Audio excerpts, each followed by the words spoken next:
അടുത്ത ഒരു ചടങ്ങിലേക്ക് നമ്മൾ കടക്കുകയാണ്. പ്രതിഭകളെ ആദരിക്കുന്ന ഒരു ചടങ്ങാണ് എമർജിംഗ് ജില്ലാ പുരസ്കാര വിതരണം. ഇത് നിർവഹിക്കാൻ വേണ്ടിയിട്ട് ഒരിക്കൽ കൂടി ക്ഷണിക്കുന്നു ശ്രീ അഹമ്മദ് ദേവർകോവിൽ MLA, മുൻ തുറമുഖ വകുപ്പ് മന്ത്രി. അദ്ദേഹത്തെ എമർജിംഗ് ജില്ല, most emerging district of Kerala എന്നുള്ള ഈ ഒരു അവാർഡ് ദാനത്തിലേക്ക് നമ്മൾ കടക്കുകയാണ്. അദ്ദേഹത്തെ ഈ ഒരു കർമ്മം നിർവഹിക്കാൻ വേണ്ടിയിട്ട് സാദരം ക്ഷണിക്കുന്നു.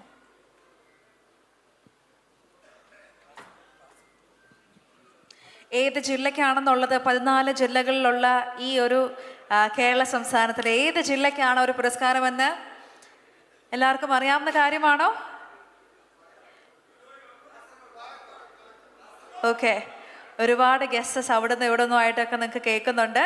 സോ നിങ്ങളുടെ എല്ലാവരുടെയും ഗസ് നമ്മൾ സ്വീകരിക്കുന്നു. പക്ഷെ ഒരു ജില്ലയ്ക്ക് മാത്രമേ ഒരു അവാർഡ് കൊടുക്കാൻ പറ്റത്തുള്ളൂ.